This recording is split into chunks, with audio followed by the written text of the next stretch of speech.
우리 역사를 사랑하시는 대한민국 국민 여러분들 안녕하십니까? 한국사 전문가 설민석입니다.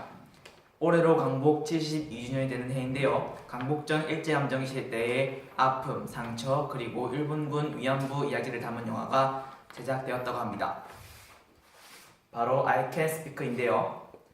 I Can Speak라는 영화를 통해서 일본군 위안부에 대한 이야기를 살펴보는 시간을 가져보도록 하겠습니다. 감정기는 총 35년인데요. 군 위안소 제도가 처음 마련된 건 만주를 침략한 만주사변 직후인 1932년이었습니다. 일본군의 사기를 높이고 성병을 예방하며 강간을 막기 위한 명분을 내세우며 군 위안소는 1937년 중일전쟁 이후 본격적으로 운영되었는데, 그러다 조선과 중국, 필리핀, 인도네시아 등 점령지 여성들을 강제로 끌어가기 시작했고, 최소 5만 명, 많게는 수십만 명으로 짐작되는 여성들이 동원되었으며 특히 조선인 여성이 가장 많이 동원되었습니다. 일제는 야, 우리가 학교 보내줄게 라는 말과 우리가 돈 벌게 해줄게, 취직시켜줄게 라는 말로 여성들을 모집해 군 위안소로 넘겨버렸던 것이죠. 이렇게 일제소가 군 위안부가 된 여성들은 하루에도 수십 명의 군인을 상대하며 지옥과 고통 속에 살아야 했습니다. 심지어 전쟁 막바지에는 일제가 자신들의 만행이 드러나는 것을 막기 위해 위안부를 집단 학살하는 일까지 벌어지게 되었습니다. 해방이 된 후에도 일본군 위안부로 끌려갔던 여성들은 자신의 상처와 고통을 드러내지 못한 채 숨죽이며 살아야 했습니다. 사람들의 의식과 시선 때문이었죠. 그 큰 상처를 혼자 감추고 감내하시며 살아오신 것입니다. 자, 그런데 이 일본군 위안부의 이야기를 해방 한참 후에 1980년대부터 드러나기 시작하더니 1991년 자신이 일본군 위안부였다고 처음으로 용기내 말하신 분으로 인해 널리 알려지게 되었습니다. 그분이 바로 김학순 할머니이십니다. 김학순 할머니는 17세에 일본군에 체포되어 위안부 생활을 하게 되었는데요. 해방된 후 남편과 아들을 잃고 혼자 꾸준히 일을 하며 살아가시다가 1990년 6월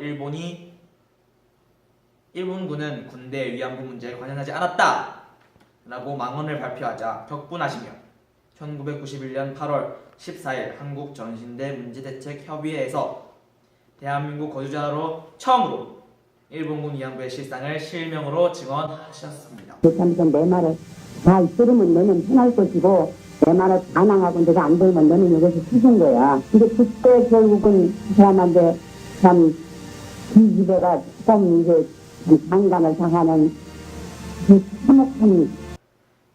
그 후로 용기 있는 할머니들의 증언이 잇따라 터져 나오게 되는데요. 지난 2007년 일본계 미국인 마이크 혼다 하원의원이 미국 의회의 위안부 결의안을 주도하게 됩니다. 일본군이 위안부를 부인하는 행동에 분노한 위안부 할머니들은 직접 미국을 건너가셔서 그때 당시의 이야기를 증언하신 겁니다. 이 이야기가 바로 I Can Speak의 주된 내용이 되는 것이지요. 죽은 거나 마찬가지예요. 일어나지도 못하고 있는데 그냥 막 덤벼요.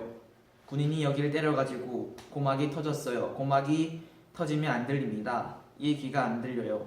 울고 야단인데 군인이 끌어당겨서 잡아뜨리고 옷을 찢었습니다. 실제 미국 청문회에서 증언하신 김군자 할머니의 증언 일부분입니다. 이런 고통스러운 이야기를 하며 할머니는 어떤 생각을 하고 계셨을까요?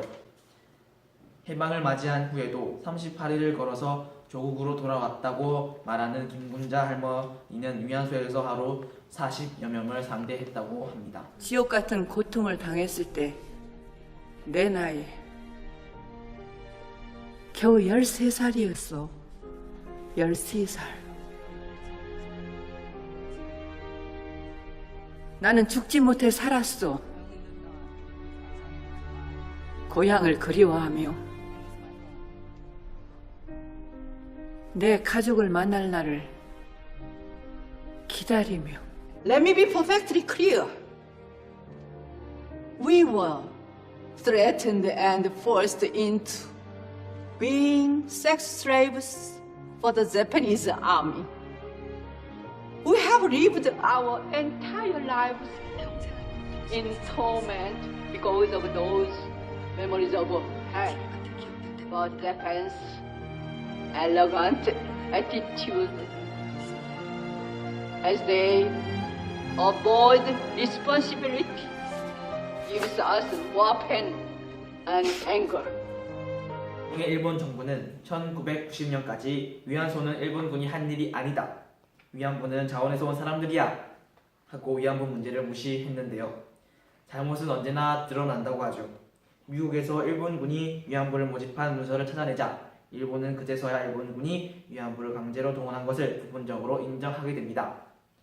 하지만 아직까지 일본의 진심 어린 사과는 받지 못하고 있죠. 그 뒤 유엔 인권위원회에서 일본 정부가 피해자에게 사죄하고 존엄성을 회복시켜라. 피해를 준 관련자들은 처벌하고 피해자들에게 배상을 하여라. 라는 보고서를 채택되게 되는데 이러한 국제적인 이야기도 미 의회 정문회가 열린 지 10년이 지난 지금도 일본의 입에선 사과 한 마디 나오지 않고 있습니다. 여전히 상처를 안고 살아 계시는 그리고 하늘에 지켜보고 계실 위안부 할머니들에게 정식으로 사과해야 하지 않을까요? 채피지 못한 꽃을 짓밟아버린 그 무자비한 짓들을 그들은 반드시 사과해야 할 것입니다. 우리 학생 여러분들이 부디 이 일을 잊지 않고 머릿속에 새겨서 위안부 할머니들의 마지막 소망을 이루어 주셨으면 하는 바람입니다. 이상 역사 강사 설민석이었습니다.